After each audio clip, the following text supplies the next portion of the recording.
Então vamos continuar agora falando da hipertensão induzida pela gravidez, que também é conhecido como pré-eclâmpsia ou eclâmpsia. No caso, essa condição pode acontecer entre a 20ª semana de gravidez, então também a partir do quinto mês, ou ela pode não ter tido nada durante a gestação e uma semana depois do parto ela pode apresentar alguns sintomas de pré-eclâmpsia e eclâmpsia. Então tem que ficar bem atento a esses sintomas, tá? A mulher ou os médicos têm que orientar bastante.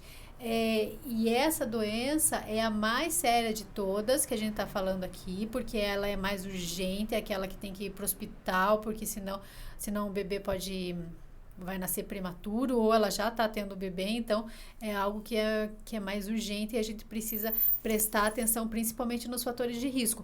Não que o nutricionista ele vá fazer alguma coisa quando a mulher já apresenta a eclâmpsia e a pré-eclâmpsia, ele vai fazer algo para evitar essa condição. Então a gente tem algumas ferramentas que a gente utiliza para controlar ou para fazer com que essa condição não apareça naquelas que têm fatores de risco envolvidos, né? Então, ela comete cerca de 15% das gestantes. E é uma doença de alta mortalidade. Cerca de 10% das gestantes, elas morrem por causa de hipertensão de pré-eclâmpsia e eclâmpsia. Meu Deus, isso que falaram para as pessoas não saírem de casa, né? Mas aqui na rua não... Cara, não para de passar carro, essas motos malditas. Ui, desculpa, gente. Não, tem uma moto estacionando, sei lá o que ela tá fazendo aqui. Ui, deixa eu ver. Meu Deus do céu, é um movimento na rua, ciclista passeando, pessoas vendo vitrine. Pelo amor de Deus, as pessoas não se conscientizam mesmo. Tá, mas vamos voltar lá então. É, quais, é, quais, quais são os sintomas, né? Quais são as características da pré-eclâmpsia? A pré-eclâmpsia é algo mais simples. Então, a pré-eclâmpsia ela vai apresentar proteinúria, que é perda de proteína na urina, tá? Acima de 300 miligramas, a gente verifica isso com aqueles testes, ou então no hospital mesmo, se a mulher tiver sintomas de pré-eclâmpsia, eles já vão fazer esse exame na urina. E dá para fazer também coletar a urina em 24 horas, e se tiver, porque aqui está dizendo, ó, acima de 300 miligramas de proteína em 24 horas. Então, ela pode coletar a urina de 24 horas e depois medir. Ou pode fazer o teste mais simples, que é esse daqui, ó, gente. Que é essas fitinhas que compra na farmácia. E daí faz o xixi lá no copinho, daí coloca a fitinha. Se tiver amarelinho aqui, que não tem nada de proteína, se for ficando cada vez mais verde, é que vai estar tendo perda de proteína pela urina, ok?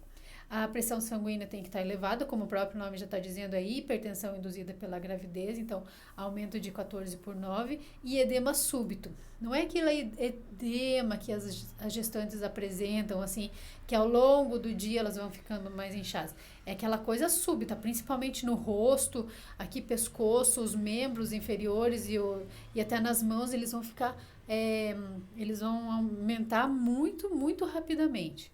E daí o que os médicos, o que os pesquisadores, o que os cientistas falam que pode levar a essa doença? Pode ser uma lesão do endotélio, pode ser a produção de oxidantes durante a gestação, pode ser principalmente pelo aumento normal ou por desequilíbrio de substâncias vasodilatadoras e vasoconstritoras que vão fazer com que essa mulher então apresente essa hipertensão. Não tem muito a ver com o consumo de sódio nesse caso, tanto que o consumo de sódio para gestante com pré-eclâmpsia e eclâmpsia é normal. É alguma coisa a ver ali com os próprios hormônios, o que eles acreditam, ou uma lesão do endotélio que acontece na gestação. Então, aqui o exame. E a eclâmpsia é mais séria, tá? Então, a pré-eclâmpsia, a mulher começa a apresentar a pressão mais alta, começa a apresentar perda de proteína na urina, e começa a apresentar edema. Só que a eclâmpsia não, a eclâmpsia, ela já começa a ter tontura, daí já tem uma dor de cabeça muito forte, não consegue enxergar direito, a visão fica bem turva, pode ter vômito, convulsão, coma, e daí pronto, já tem que ir pro hospital, já tá tendo bebê. E as complicações para ela são essas, né? E morte materna, como a gente já tinha visto. Mas para o bebê é principalmente prematuridade, falência placentária, então a mãe vai parar de mandar oxigênio e sangue e todo o resto e oxigênio para o bebê e retardo no crescimento intrauterino. Então os bebês podem nascer principalmente com prematuridade, por isso que é tão sério, né? Quais são os grupos de risco? Quem que está envolvida para ter essa situação? Então, pode ser primíparas. O que é primíparas? Mulheres de primeira gestação. Ou multíparas, elas já tiveram uma gestação, mas agora elas estão tendo com um novo parceiro. Por que eles acreditam nisso? Porque pode ser alguma coisa ali como se o corpo não estivesse reconhecendo aquele bebezinho, tá? Por exemplo, é o esperma, é um antígeno vindo de outro parceiro, ou pela primeira vez que ela está grávida, ele pode reconhecer como se fosse um agente agressor para o corpo da mãe, por isso que eles acreditam que primípara ou multípara de novo parceiro pode estar envolvidos.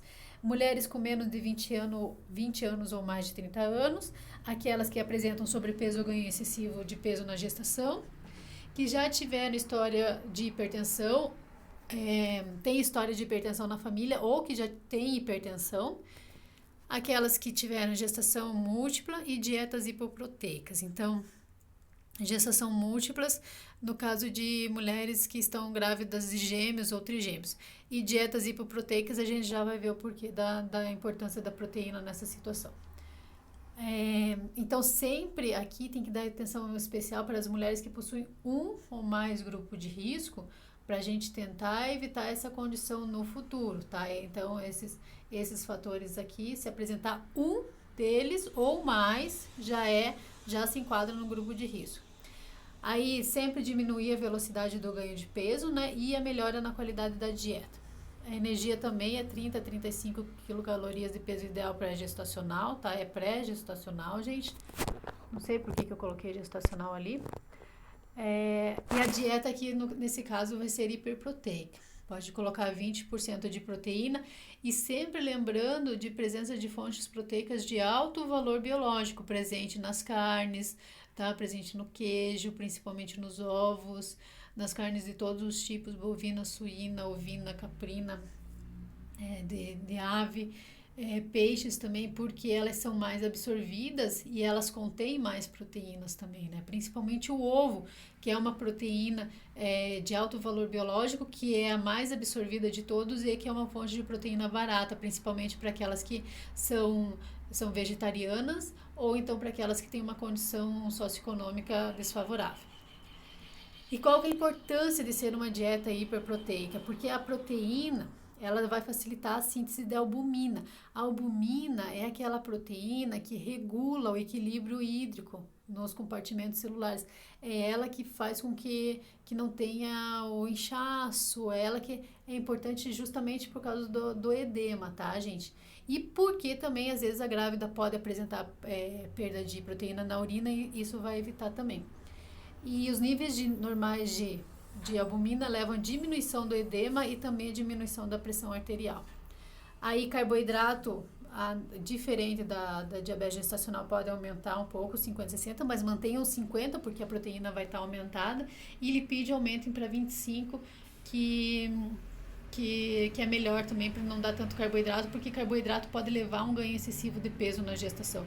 Isso que a gente quer reduzir o ganho de peso dela, né? Reduzir a velocidade do ganho de peso.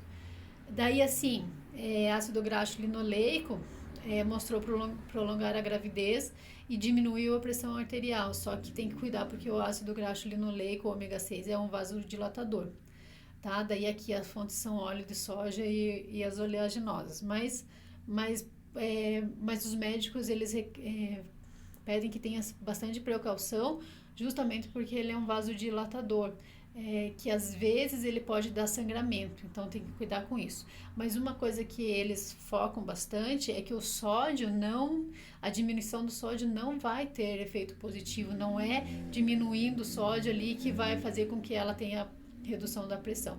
Então o consumo pode ser de 2 a 4 gramas de sal por dia, o que é o considerado padrão, né? O considerado normal. E só que daí assim, para aquelas gestantes que têm hipertensão arterial sistêmica antes da gravidez, aí mantenha a conduta de até 2 gramas de sal por dia, tá? Lembrando que 1 grama de sal tem 400 miligramas de sódio, tá? É, porque o sódio, ele é, nos rótulos alimentares, o sódio vai estar sempre em forma de 400 em forma de miligramas, então quando for olhar o rótulo, tem que ver isso. Cálcio, uma das coisas que eles preconizam bastante é a suplementação de cálcio, pode ser até 2 gramas por dia.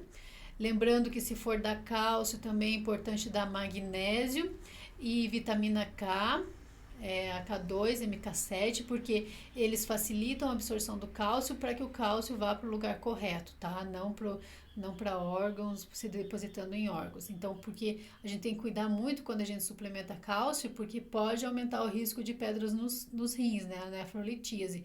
Então, se ela já tem um consumo normal de cálcio, a gente não vai dar muito cálcio a mais para cuidar com isso. E o cálcio geralmente ele é mais indicado para gestantes que possuem intolerância aos produtos lácteos, tá? Aos produtos lácteos, uma gestante que tem intolerância à lactose.